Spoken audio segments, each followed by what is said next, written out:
Hello everyone, नमस्कार दोस्तों। मेरा नाम है आलोक वाजपेयी और आप लोग इस समय जुड़ चुके हैं इंडिया के number 1 study channel wifi study पर। और आप लोग बच्चे जुड़े हुए हैं इस समय वाईफाई स्टडी स्टूडियोज चैनल पर। तो सबसे पहले चैनल को सब्सक्राइब कर देना है, सेशन को शेयर कर देना है और सेशन को लाइक कर देना है। आज की क्लास में हम लोग एक बहुत शानदार जानदार टॉपिक डिस्कस करेंगे और उसी टॉपिक से रिलेटेड आपके क्वेश्चन डिस्कस करने वाले हैं। जो टॉपिक है वो आपका रहेगा आज लोकसभा, यानी कि लोकसभा से बहुत महत्वपूर्ण हम लोग क्वेश्चन डिस्कस करेंगे और उससे रिलेटेड डिटेल भी डिस्कस करने वाले हैं। लेकिन उससे पहले आप लोगों को बेहद शानदार जानदार न्यूज़ हम दे रहे हैं कि अगर अभी तक आप लोगों ने बच्चे सब्सक्रिप्शन नहीं अवेल किया है तो फटाफट आप सारे लोग सब्सक्रिप्शन फटाफट अवेल कर लेंगे। करना क्या है जल्दी से, क्योंकि मैं आपको बता रहा हूँ कि आपके प्राइस जो हैं सब्सक्रिप्शन के वो हाइक होने वाले हैं। एसएससी एंड बैंकिंग के जितने भी बच्चे तैयारी कर रहे हैं फटाफट AB सर 10 रेफरल कोड लगाइए और जल्दी से सब्सक्रिप्शन प्राप्त कीजिए। यानी कि AB सर 10 ये रेफरल कोड लगाइए और सब्सक्रिप्शन आप लोग फटाफट प्राप्त कर लीजिए। AB सर 10 आपको ऐसे ही लिखना है, AB सर कैपिटल लेटर में आगे 10 लिखना है। ठीक है बच्चे, चलिए सबसे पहले लोकसभा से संबंधित कुछ महत्वपूर्ण जानकारी हम लोग प्राप्त करते हैं। लोकसभा संसद का एक भाग है, क्योंकि जैसे ही संसद की बात आती है तो हम लोग बच्चे जानते हैं संसद 3 से मिलकर के बना है। एक प्रेसिडेंट होता है, दूसरा आपका राज्यसभा होता है और तीसरा आपका लोकसभा होता है। ये तीनों जब मिलते हैं तो आपका संसद कहलाता है। तो आपका क्या कहलाता है? संसद कहलाता है। तो इसे संसद के लोगों का सदन या निम्न सदन के नाम से भी जाना जाता है। ये भी पॉइंट आपको क्लियर होना चाहिए। इसके अलावा लोकसभा के लिए अधिकतम सदस्यों की जो सदस्य संख्या होती है वो कितनी हो सकती है? 552 यानी कि 552 हो सकती है। कैसे हो सकती है? देखो याद रखना है, 530 members elected from states and 20 members elected from union territory and 2 members will be nominated as Anglo Indian, यानी कि जो कि अब व्यवस्था हम लोग कहते हैं नहीं है वर्तमान समय में, लेकिन इतने आपके सदस्य हो सकते हैं 552। क्लियर है? वर्तमान में कितने हैं भाई? 545 का आंकड़ा हम लोग जानते हैं। अनुसूचित जातियों के लिए भी सीटें आरक्षित हैं। एससी के लिए बच्चे 84 सीट्स आरक्षित है और एसटी के लिए 47। अगर टोटल आरक्षित पूछा जाए तो अगर हम जोड़ेंगे इसको 7 और 4 11, एक कैरी जाएगा, 8 और 4 और 12 और 1 13, यानी कि टोटल कितनी सीटें आरक्षित हो गई बच्चे? 131 सीटें आपकी आरक्षित हो जाती है। पॉइंट आपको क्लियर होना चाहिए। बहुत बेहतरीन पॉइंट है, यहां से आपका सवाल बन सकता है। इसके अलावा अगर कभी आपसे बातचीत पूछी जाएगी कि भाई ये आम जो चुनाव होते हैं इसके बाद कब गठित की गई, तो पहली बार 1952 में ये पहली लोकसभा गठित की गई थी। ये भी आपका एक बेहद महत्वपूर्ण पॉइंट है। पहली लोकसभा 5 वर्षों के अपने पूर्ण कार्यकाल तक चली और 4 अप्रैल 1957 को ये भंग की जाती है। ये भी पॉइंट आपको क्लियर होना चाहिए। लोकसभा को सुचारू रूप से चलाने के लिए एक स्पीकर होता है, एक डिप्टी स्पीकर होता है। इसको चुनाव के बाद पहली बैठक में लोकसभा के सदस्यों में से चुना जाता है, जो आपका बेहद महत्वपूर्ण एक क्वेश्चन बन सकता है। लोकसभा के सदस्यों का चुनाव 5 वर्षों के लिए किया जाता है। कितने वर्ष के लिए? 5 वर्ष के लिए। हालांकि आपातकाल के मामले में लोकसभा का कार्यकाल 1 वर्ष बढ़ाया जा सकता है। यह एक बेहद महत्वपूर्ण क्वेश्चन बन सकता है कि लोकसभा का कार्यकाल कितने वर्ष बढ़ाया जा सकता है? 1 वर्ष। अब लोकसभा के 1 वर्ष में कितने सत्र होते हैं? तो याद रखिएगा 3 सत्र होते हैं। बजट सेशन ये फरवरी से मई के बीच में होता है। मॉनसून सेशन ये जुलाई से सितंबर के बीच में होता है। एंड विंटर सेशन की बात करेंगे ये नवंबर टू दिसंबर के बीच में होता है। And Lok Sabha TV is the Lok Sabha own television channel है। ये headquartered in the premises of parliament, यानी कि लोकसभा का अपना टीवी चैनल है जो मुख्यालय संसद के परिसर में ही है। और दोनों सदनों में पारित होने पर कोई भी बिल मनी बिल को छोड़ करके पारित किया जा सकता है। मनी बिल केवल और केवल लोकसभा में ही आएगा, यानी कि आर्टिकल नंबर 110 से संबंधित है मनी बिल। इसके अलावा मनी बिल लोकसभा में ही केवल पारित किया जाएगा, साधारण बहुमत से पास होगा। यह पॉइंट भी याद रखना है, साधारण बहुमत से। अविश्वास प्रस्ताव भी केवल लोकसभा में ही पेश किया जा सकता है, ये भी आपको याद होना चाहिए। अब देखिए क्वेश्चंस यहाँ पर अब आप लोगों के लिए बेहद महत्वपूर्ण क्वेश्चंस हैं, इनको आप लोग बहुत ध्यान से करिएगा। Which states assembly election used NOTA first time in India?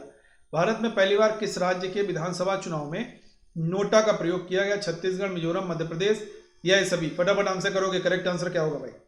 जल्दी से आंसर करिए। नोटा, नोटा का मतलब समझते हैं नन ऑफ द अबव, यानी कि इनमें से किसी को हमने वोट नहीं दिया है, नोटा को दिया है। तो इसका सही आंसर हो जाएगा सभी, यानी कि छत्तीसगढ़, मिजोरम, मध्य प्रदेश, तीनों के चुनाव में। देखिए नोटा विकल्प का जो पहली बार प्रयोग किया गया 2013 के विधानसभा चुनाव में 4 राज्यों में, कितने राज्यों में? 4 राज्यों में, छत्तीसगढ़, मिजोरम, राजस्थान, मध्य प्रदेश और केंद्र शासित प्रदेश दिल्ली में भी किया गया था। क्वेश्चन नंबर नेक्स्ट, एक वर्ष में लोकसभा के कितने सत्र आयोजित किए जाते हैं? एक वर्ष में लोकसभा के कितने सत्र आयोजित किए जाते हैं? एक वर्ष में बच्चे लोकसभा के जो सत्र आयोजित किए जाते हैं वो आयोजित किए जाते हैं 3। कितने सत्र आयोजित किए जाते हैं? 3 सत्र आयोजित किए जाते हैं एक वर्ष में। ये पॉइंट भी आपके लिए बेहद महत्वपूर्ण हो सकता है। अभी हमने बताया आपको शीतकालीन सत्र होता है, मानसून सत्र होता है और आपका 3 सत्र आयोजित किए जाते हैं। ठीक है, अगला सवाल है, what among the following is not true about the public account committee? लोक लेखा समिति के बारे में कौन सा कथन सत्य नहीं है? बहुत बढ़िया सवाल है। समिति की स्थापना पहली बार 1919 में हुई, एकदम सही। इसका मुख्य कार्य सीएजी, महालेखा परीक्षक की वार्षिक रिपोर्टों की लेखा जोखा करना, बिल्कुल सही है। हमने आपको बताया भी है कि आर्टिकल 266 से जो पैसा खर्च हुआ, आर्टिकल 267 से जो पैसा खर्च हुआ, हिसाब कौन लेगा? हिसाब सीएजी लेंगे। सीएजी साहब ने रिपोर्ट बनाई, रिपोर्ट किसके पास में सबमिट की? प्रेसिडेंट के पास में। प्रेसिडेंट ने उस रिपोर्ट को कहाँ रखवा दिया भाई? संसद में। और संसद में उसकी जो फाइनल जांच करेगा वो पब्लिक अकाउंट कमेटी करेगा, और पब्लिक अकाउंट कमेटी वो रिपोर्ट किसके पास सबमिट करेगा? लोकसभा स्पीकर के पास में सबमिट करेगा। तो ये भी सही हो जाएगा। 30 सदस्य होते हैं, एकदम गलत है। लोक लेखा समिति में बच्चे 22 सदस्य होते हैं। तो करेक्ट आंसर क्या हो गया? Option number 3। कैसे 22 सदस्य होते हैं? 15 लोकसभा से और 7 राज्यसभा से होते हैं। और इसका कार्यकाल भी बच्चे याद रखोगे, लोक लेखा समिति का कार्यकाल 1 वर्ष होता है हमेशा। इसका अध्यक्ष अपोजिशन का कोई नेता होता है, याद रखना है। जैसे वर्तमान समय में कांग्रेस पार्टी के अधीर रंजन चौधरी। कौन है भाई? अधीर रंजन चौधरी हैं। ये पॉइंट भी आपको क्लियर होना चाहिए। आगे बढ़ते हैं, question number 4। According to the prime minister Narendra Modi, the monsoon session 2018 of the parliament recommended as, यानी कि इसको किस रूप में 2018 के मानसून सत्र को याद किया गया? देश कल्याण सत्र, ग्राम विकास सत्र, भारत विकास सत्र या सामाजिक न्याय सत्र? बड़ा बढ़िया सवाल है। देखिए नरेंद्र मोदी जी ने कहा मानसून सत्र जो है वो 2018 का वो सामाजिक सत्र था। क्या था? सामाजिक सत्र। प्रधानमंत्री नरेंद्र मोदी जी ने ऐसे सीधे सीधे कहा ओबीसी, अनुसूचित जाति जनजाति संशोधन विधेयक को इस रूप में उन्होंने किया गया है। ये पॉइंट भी आपको याद रखना है। चलिए आगे बढ़ते हैं। ईवीएम को पहली बार चुनाव में कब पेश किया गया था? ईवीएम को प्रयोगात्मक आधार पर 1989, 90, 1992, 93, 1998, 99 या 2002-03? देखिए इलेक्ट्रॉनिक वोटिंग मशीन की बात हुई है तो इलेक्ट्रॉनिक वोटिंग मशीन बच्चे 1998-99 में ये पहली बार पेश की गई थी। क्या होता है जब लोकसभा चुनाव एक टाई में समाप्त हो जाए? मान लीजिए लोकसभा में 2 कैंडिडेट बराबर हो गए, ड्रॉ हो गया, तो उस कंडीशन में क्या चुनाव फिर से आयोजित होंगे? बिल्कुल नहीं।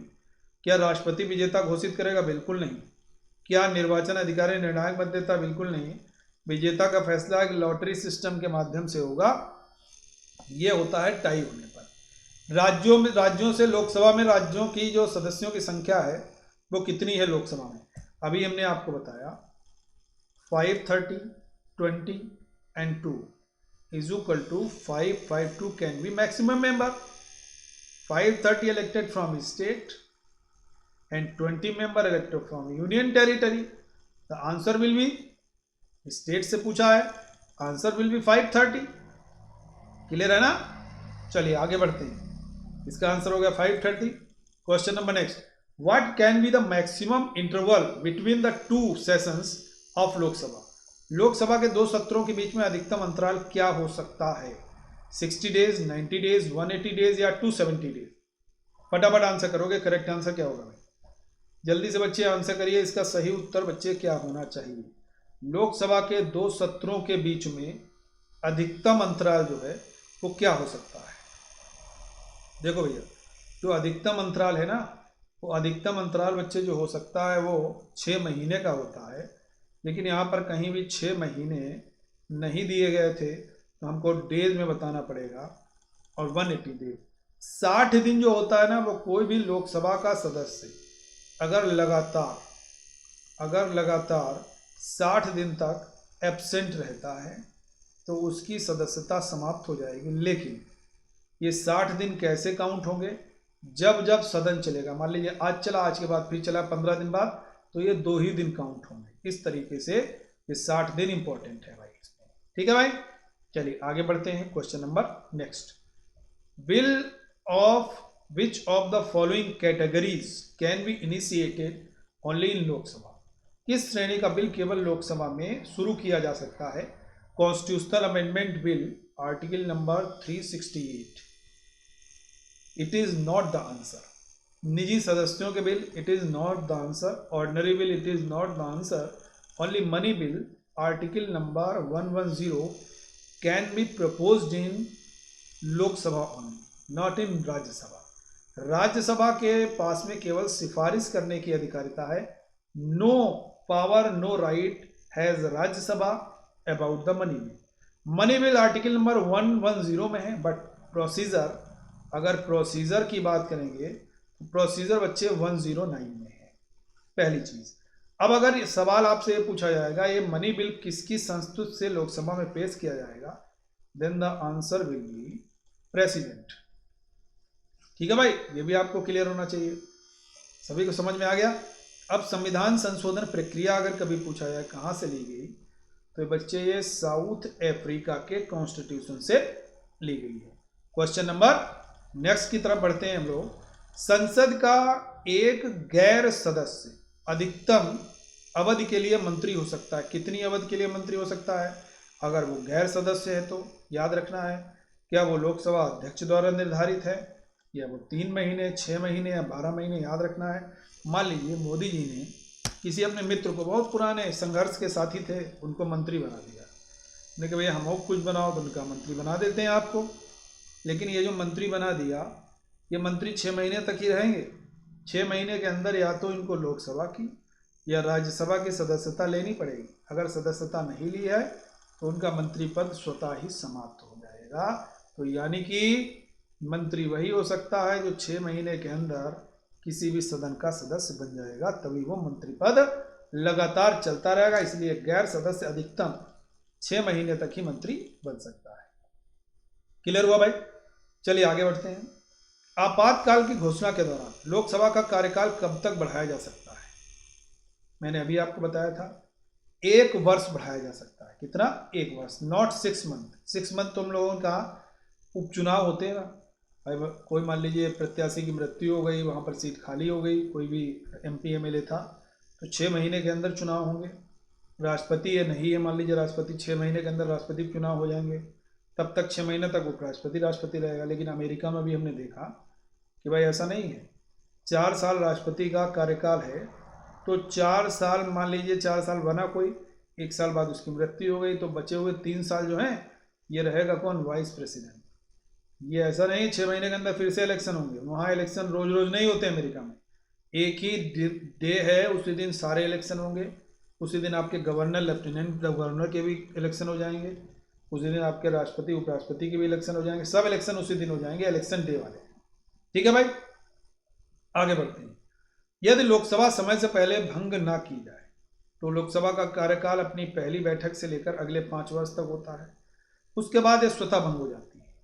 लोकसभा के कार्यकाल के दौरान यदि आपातकाल की घोषणा की जाती है तो संसद को इसका कार्यकाल विधि के द्वारा एक समय में अधिकतम 1 वर्ष तक बढ़ाने का अधिकार है, जबकि आपातकाल की घोषणा समाप्त होने की स्थिति में इसे किसी भी परिस्थिति में 6 महीने से अधिक नहीं बढ़ाया जा सकता है। ये पॉइंट याद रखना, आपातकाल में 1 साल और वैसे 6 महीने से ज़्यादा नहीं बढ़ाया जा सकता है। भाई यहाँ तक सारे लोग क्लियर हुआ? अगर क्लियर हो गया तो एक बार जल्दी थम्स अप करके बताएंगे भाई सारे लोग क्लियर है। आगे बढ़ते हैं।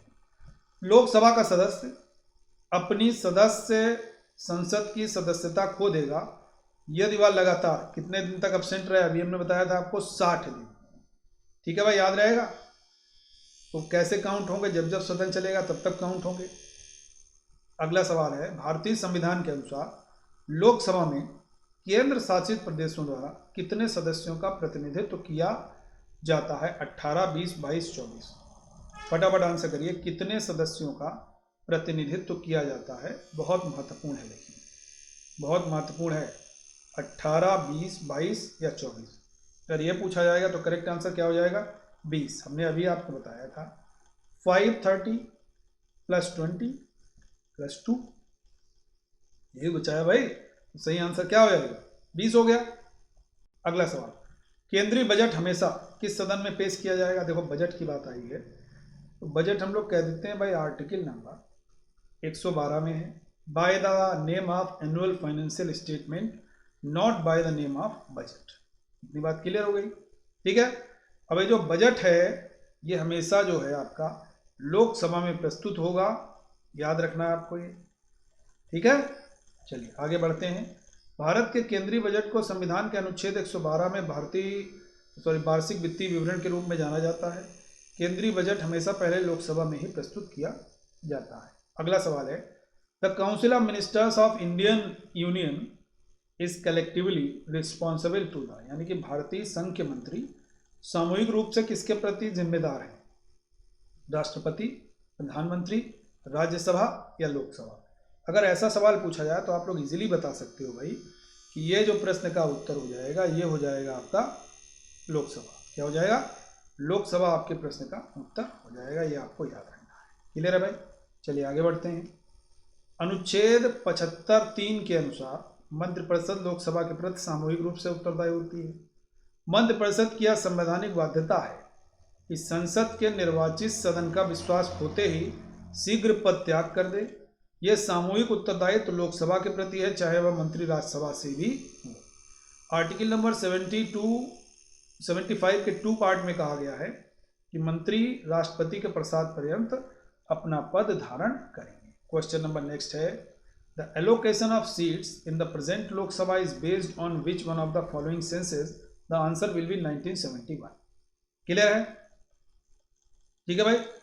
1991 में बच्चे यूएसएसआर का विघटन हुआ था, याद रहेगा आप लोगों को। चलिए आगे बढ़ते हैं। जनसंख्या लोकसभा की सीटों के आवंटन का आधार है। जहां तक संभव हो प्रत्येक राज्य को अपनी जनसंख्या के अनुपात में लोकसभा में प्रतिनिधि मिले हैं। 84वें संविधान संशोधन अधिनियम ने 1971 की जनगणना के आधार पर लोकसभा में मौजूदा सीटों की कुल संख्या निर्धारित की है भाई, ठीक है। अगला सवाल है, ईवीएम इलेक्ट्रॉनिक वोटिंग मशीन में अधिकतम कितने वोट डाले जा सकते हैं? बड़ा शानदार क्वेश्चन है भाई। ईवीएम में अगर अधिकतम वोटों की संख्या पूछी जाए तो आपकी हो सकती है 3840 वोट, ठीक है भाई। क्वेश्चन नंबर नेक्स्ट जानने से पहले आप समझ लेना है, ईवीएम अधिकतम 3840 वोट रिकॉर्ड कर सकता है। आमतौर पर एक मतदान केंद्र में निर्वाचकों की कुल संख्या 1500 से 2000 से अधिक नहीं होगी। ईवीएम की क्षमता पर्याप्त से अधिक है। क्वेश्चन नंबर नेक्स्ट, लोकसभा में प्रोटेम स्पीकर किसके द्वारा नियुक्त किया जाता है? देखो भाई, प्रोटेम स्पीकर को हम लोग अस्थायी अध्यक्ष कहते हैं। अब केवल एक ही काम होता है उसका, शपथ दिलाना। शपथ दिलाना केवल काम होता है, और ये जो है ये आपका बच्चे राष्ट्रपति के द्वारा नियुक्त किया जाता है प्रोटेम स्पीकर को। ये पॉइंट आपको याद रखना है। स्पीकर कभी भी अपने स्पीकर पद की शपथ नहीं लेता है। प्रोटेम स्पीकर सारे लोकसभा सदस्यों को शपथ दिलाने का काम करता है। क्वेश्चन नंबर नेक्स्ट है, भारत में अब तक किसी भी चुनाव में किसी भी निर्वाचन क्षेत्र में उम्मीदवारों की अधिकतम संख्या कितनी रही? 1033। और ऐसा माना जाता है तमिलनाडु के मोदकुर्ची विधानसभा क्षेत्र में 1996 में एक ऐसा चुनाव हुआ, 1033 प्रत्याशी थे और जो बैलेट पेपर था एक पूरे किताब के रूप में बैलेट पेपर रखा गया था। क्वेश्चन नंबर नेक्स्ट है, भारत में कितने राष्ट्रीय राजनीतिक दल हैं? अभी हम लोग जानते हैं एक नई पॉलिटिकल पार्टी बनी थी, national political party, NPP, national people's party. ये बच्चे कनराड संगमा की पार्टी है। ये संगमा साहब के सुपुत्र जो कि मेघालय के मुख्यमंत्री हैं, और 8वीं राष्ट्रीय पार्टी का दर्जा इनको दिया गया। क्लियर है? तो ये आज की क्लास हमारी यहाँ पर समाप्त होती है, लेकिन एक महत्वपूर्ण इन्फॉर्मेशन जैसा कि हमने शुरुआत में भी दी थी, आप लोगों ने अगर अभी तक बच्चे सब्सक्रिप्शन नहीं प्राप्त किया है अनअकैडमी पर तो फटाफट सब्सक्रिप्शन प्राप्त कीजिए। हमारा रेफरल कोड का प्रयोग कीजिए। हमारा बच्चे रेफरल कोड है ABSIR10। ABSIR10 रेफरल कोड लगाइए और जल्दी से सब्सक्रिप्शन प्राप्त कीजिए 10% डिस्काउंट के साथ में, क्योंकि अब आपका subscription fees, subscription price hike हो रहा है। कब से बच्चे? जल्दी से जल्दी। देखिए नीचे लिखा हुआ है कमिंग सून। क्लियर हुआ? तो जब भी ए बी सर 10 प्रयोग करेंगे आपको ऐसे ही लिखना है, A B sir capital letter में आगे 10 लिखना है। तो सेशन अच्छा लगा हो तो बच्चे लाइक जरूर करें, शेयर जरूर करें, चैनल को सब्सक्राइब जरूर करिएगा। Thank you for watching. बढ़िया से रहिए, सावधान रहिए, सतर्क रहिए, सुरक्षित रहिए। Thank you.